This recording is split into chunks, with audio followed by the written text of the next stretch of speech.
Praise the lord. మన ప్రభువును మన రక్షకుడైన యేసుక్రీస్తు వారి పరిశుద్ధమైన పూజింపదగిన నామంలో మీ అందరికీ మా హృదయపూర్వక వందనములు.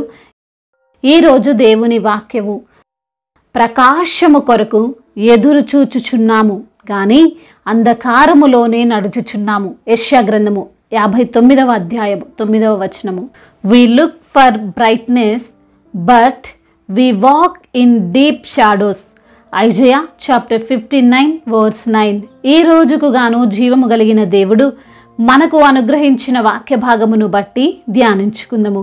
ప్రభునందు ప్రియమైన సహోదరి సహోదరులారా, అనేక సార్లు మన జీవితంలో ఎదురు దెబ్బలను ఎదుర్కొంటుంటాం. మంచి జరగాలని ఆశపడినప్పుడల్లా చెడునే చూడాల్సినటువంటి పరిస్థితి మనకు ఎదురవుతుంటుంది. విజయం సాధించాలనే తపన పడినప్పుడల్లా ఓటమిని చూడాల్సి వస్తుంది. గమ్యము చేరాలి అని ముందుకు ప్రయాణిస్తున్న ప్రతిసారి కూడా మధ్యలోనే ఎందుకో ఆగిపోవాల్సిన పరిస్థితి ఏర్పడుతుంటుంది కదండి. అన్నీ ఉన్న ఆనందం లేని వారిగా, కుటుంబం అంతా ఉన్న ఒంటరి వారిగా, మంచి ఉద్యోగము చేస్తున్న పేదవానిగా జీవిస్తున్న వారు ఎంతోమంది ఉన్నారండి. ఈ యొక్క పరిస్థితి దాదాపు అందరి జీవితాల్లో ఉండే ఉంటుంది. ఈ మాటలు వింటున్న నీవు నీ జీవితంలో మార్పు కోసం ఎదురు చూస్తున్నావేమో, నీ కుటుంబంలో మార్పు కోసం ఎదురు చూస్తున్నావేమో, నీలో ఉన్న పాపమును తీసివేసుకొని చెడు స్వభావమును మార్చుకొని బ్రతకాలని ఆలోచన చేస్తున్నావేమో. అయినా సరే పాత వ్యసనాలు, పాత జ్ఞాపకాలు, పాత విషయాలు అలా ఉండనివ్వడం లేదేమో. అయితే నీవు గ్రహించాలి, అది అపవాది చేస్తున్న పని అని. అననీయ సప్పీరాలు ఇద్దరును భార్యాభర్తలు మారు మనస్సు పొందుకున్నారు. సంఘంలో అందరూ కూడా వారికి ఉన్న ఆస్తులు, వారికి కలిగిన బంగారము ఏవుంటే అవి తెచ్చి అపోస్తుల పాదాల చెంత పెట్టి ఇవి పరిచర్య కోసం వాడండి అని అంటుంటే అది చూసిన వీరు కూడా మనం కూడా మంచి చేయాలి, మనం కూడా ఈ సువార్తను బలపరచాలి, గొప్పగా మార్చాలి, మన వంతు సహాయము చేద్దామని అనుకొని వారికి ఉన్న పొలమును అమ్మి ఆ ధనమంతా సంఘానికి ఇవ్వాలనుకున్నారు. అయితే ఇంతవరకు కూడా వారి ఆలోచన, వారి నడవడిక సరిగ్గానే ఉన్నది. మనలో కూడా చాలామంది అనుకుంటారు కదండి, మనకు మంచి జాబ్ వస్తే నేను మొదటి శాలరీ దేవునికి ఇస్తాను, నా కుటుంబం బాగుపడితే ఎంతో కొంత దేవుని సన్నిధిన పెడతాను, నాకు కుమారుడు పుడితే వాడిని దేవుని పరిచర్యకు అప్పగిస్తాను అని. వారు కూడా అలానే అనుకున్నారు. మనము గమనించాల్సిన విషయం ఏమిటంటే వారిని ఎవ్వరు కూడా భ్రమపరచలేదు, ఎవ్వరు కూడా బలవంతంగా ఇవ్వమని చెప్పలేదు. వారే అనుకున్నారు. అంటే వారు హృదయంలో అనుకున్నది ఇతర మనుషులకు తెలియకపోవచ్చేమో కానీ దేవునికి తెలుస్తుంది కదండి.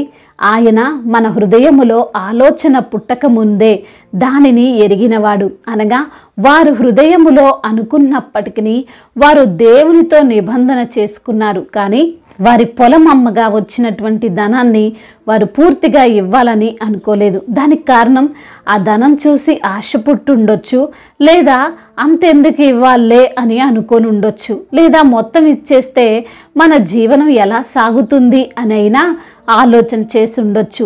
ఏది ఏమైనా వారైతే దేవునితో చేసిన నిబంధనను మీరారు. ఈ రోజున జాబ్ కోసం ఎదురు చూసిన నీకు ఒకవేళ జాబ్ వస్తే అది నీవు ఊహించిన దానికన్నా గొప్ప శాలరీ అయితే ఇవ్వడానికి ఇష్టపడతావా? బిడ్డలు లేరని నీ ప్రార్థన విన్న దేవుడు నీకు కుమారుణ్ణిస్తే దేవుని కొరకు నువ్వు పెంచగలుగుతావా? కుటుంబం బాగుపడాలి అనుకున్న నీవు ఆ కుటుంబం సెట్ అయితే వారిని మందిరానికి నడిపించగలుగుతావా? ఆరోగ్యము బాగైతే దేవుని కోసమే బ్రతుకుతానన్నావు, మరి దేవుని కోసం జీవిస్తావా? ఇలా జీవిస్తే, ఇలానే చేస్తే నీవు వెలుగులో నడుస్తున్నట్లే. లేదంటే వెలుగు కోసం చూస్తూ అంధకారములో నడుస్తున్న వ్యక్తివిగా నీవు ఉన్నట్లే. అందులో సందేహమేం లేదు. ఎందుకంటే చేయాలనుకున్న మంచిని చేయలేకపోతున్నాం. దేవునికి మాట ఇచ్చాం కానీ అలా జీవించడం మా వల్ల కావడం లేదు అంటే దానికి కారణం అపవాది.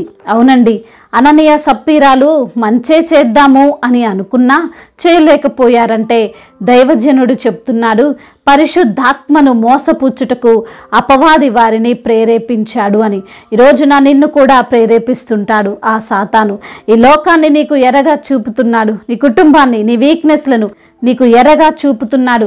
నీ జీవితంలో వెలుగునే కోరుకుంటున్నావు, కానీ ఆ ఆశ నీలో ఉంది, కానీ అటువైపు నిన్ను వాడు వెళ్ళనివ్వడం లేదు. ఆలోచించండి. మనం గొప్పవారం కావడం, మనము ఆరోగ్యంగా ఉండడం, మన కుటుంబము సుఖ సంతోషాలతో ఉండడం మన శత్రువుకి నచ్చుతుందా? అలా అని కోరుకుంటాడా? కోరుకోడు కదా. మన శత్రువు అయిన అపవాది కూడా మనల్ని చెడగొట్టాలనే, మనం ఇంకా చీకటిలోనే దుఃఖములోనే ఉండాలని కోరుకుంటున్నాడు.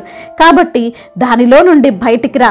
అంధకారపు ఆశలు ఆలోచనలు వదిలివేసి ప్రకాశవంతమైన వెలుగులోనికి వచ్చే విధంగా అనుదినము ప్రార్థించు.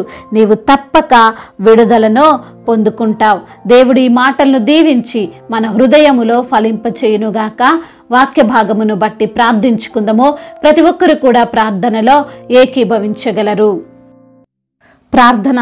సర్వశక్తిమంతుడువైన దేవ, సకల ఆశీర్వాదములకు కారణభూతుడువైన మా ప్రియ పరలోకపు తండ్రి, ఉన్నతుడువైన దేవుడవు, సర్వోన్నతుడువు, జీవము కలిగిన మా తండ్రివి, మీకు స్తోత్రములు ప్రభువా. అయా, మరి వాక్యము ద్వారా మీరు మాతో మాట్లాడారు ప్రభా. ప్రకాశము కొరకు ఎదురు చూచుచున్నాము కానీ అంధకారములోనే నడుచుచున్నామని మరి భక్తుడు మరి తండ్రి సెలవిచ్చిన విధముగా తండ్రి వాక్యము ద్వారా మీరు మాతో అయా సూటిగా తేటగా స్పష్టముగా మాట్లాడారు ప్రభువా. అవును నా తండ్రి, అయా వెలుగును చూడాలనుకున్న మేము ఇంకా ప్రభువా అంధకారములోనే నడుస్తున్న వారముగా ఉండినట్లయితే అయా మమ్మల్ని తండ్రి క్షమించండి ప్రభువా. అవును తండ్రి, మీకు ఇచ్చినటువంటి మాటను ప్రభువా అయా మేము తూచా తప్పకుండా పాటించి ప్రభువా మీ యొక్క ఆజ్ఞానుసారముగా నడుచుకొని మీరిచ్చు దీవెనలు, మీరిచ్చు ఆశీర్వాదములు పొందుకోవడానికి సహాయము దయచేయండి ప్రభువా.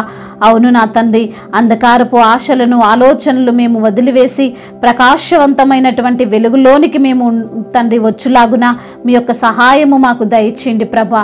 అయా మరి అపవాదిని గద్దించండి ప్రభా.